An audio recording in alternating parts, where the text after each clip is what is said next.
Good afternoon, happy Friday. As you would have just seen, I have spent the morning shopping. It's actually Saturday today. And I went out this morning for a cup of coffee. The weather has been on and off all day, raining and sunshine. Couldn't quite make up its mind.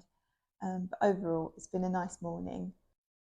I popped into Superdrug to restock some of my beauty products that I was running out of. And then I went into a local charity shop because lately I have been reading at night a physical book rather than my iPad, and I've noticed that I sleep much better not having a blue light shining onto me. Even though I've set it to night screen, I think it's still the light emitting from it, which is making it not as easy to wind down after the day. So I much prefer a physical book. So I thought I'd go in and have a look to see if there was anything that caught my fancy. There was, so I will talk you through the bits and pieces I bought. First, to Superdrug, I ran out of serum and face cream. I bought the L'Oreal Paris Revitalift Filler Anti-Aging SPF 50 Replumping Cream. I really like this as a day cream, and it is very moisturizing. And then underneath that, the serum that goes with it. I bought this last time and just enjoyed using it. I felt my skin looked nice with it, so I'll just continue with that. I was also running out of cleansing oil. This is my favorite cleansing oil. I've tried lots of expensive brands as well, but the simple hydrating cleansing oil is my absolute favorite. It takes off all my makeup, makes my skin feel really soft afterwards. And even in the morning, it's nice just when I'm washing my face, I'll put a couple of drops of that in. It was 3 for 2, so I took advantage of that. Makeup wise, I bought the foundation that I'm currently using, which is the Maybelline Fit Me. It's a nice foundation. I like the way my skin looks with it on. It doesn't dry my skin out. It feels comfortable all day. It's long lasting. So yeah, it was 3 for 2 for Maybelline. So I also thought I would try this darker concealer, but as a bronzer. I've seen a few people contour their face with a darker concealer, so I'll give it a go. I've got a feeling this is going to be an error, but we'll try. We'll see what it looks like. And then also my favourite mascara is the Great Lash Maybelline Waterproof Mascara.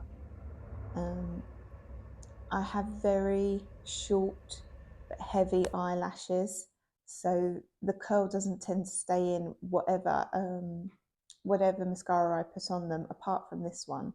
So I always go back to this. And finally, I bought a concealer from Collection. This is actually much lighter than I would normally buy. It was just an error. I would normally buy 5 Fair, but I bought 2 Porcelain. But I'll still work with it. It's all my makeup products that I got from Superdrug. Now on to my favourite topic, books. First book I got was Kate Morton, The Clockmaker's Daughter. This, I was intrigued actually more by the author. I've been hearing lots of praise for Kate Morton. Apparently she's a really good writer, and the stories are fantastic, so I was really keen to give her books a go. Yeah, and this story just sounded really good. It says, in the depths of the 19th century winter, a little girl is abandoned in the narrow streets of London. Adopted by a mysterious stranger, she becomes in turn a thief, a friend, a muse, and a lover. Then in the summer of 1862, shortly after her 18th birthday, she retreats with a group of artists to a beautiful house on a quiet bend of the Upper Thames. Tensions simmer, and one hot afternoon a gunshot rings out. A woman is killed, another disappears, and the truth of what happens slips through the cracks of time. Over the next century and beyond, Birchwood Manor welcomes many newcomers but guards its secret closely until another young woman is drawn to visit the house because of a family secret of her own. The mystery of the clockmaker's daughter begins to unravel. We discover the stories of those who have passed through Birchwood Manor since the fateful day in 1862. Intrinsically layered and richly atmospheric, it shows that sometimes the only way forward is through the past. So yeah, it sounds really good. So I'm looking forward to reading that. It's going to be a really good nighttime read as well. Something to shut your mind off to the rest of the day and get involved with the story. So yeah, very much looking forward to that one. The other book I bought was The Monk by Matthew Lewis. This was published in 1796. I'll read you the blurb. Set in the sinister monastery in Madrid, The Monk is a violent tale of ambition, murder, and incest. The struggle between maintaining monastic vows and fulfilling personal ambitions leads its main character, the monk Ambrosio, to temptation and the breaking of his vows, then to sexual obsession and rape, and finally to the murder in order to conceal his guilt. Inspired by German horror, romanticism, and the work of Anne Radcliffe, Lewis produced this masterpiece at the age of 19. It contains many typical Gothic elements: seduction in a monastery, lustful monks, evil abbesses, bandits, and beautiful heroines. But Lewis also played with convention, ranging from gruesome realism to social comedy, and even parodied the genre in which he was writing. This actually sounds really dark, but I'm keen to give it a go.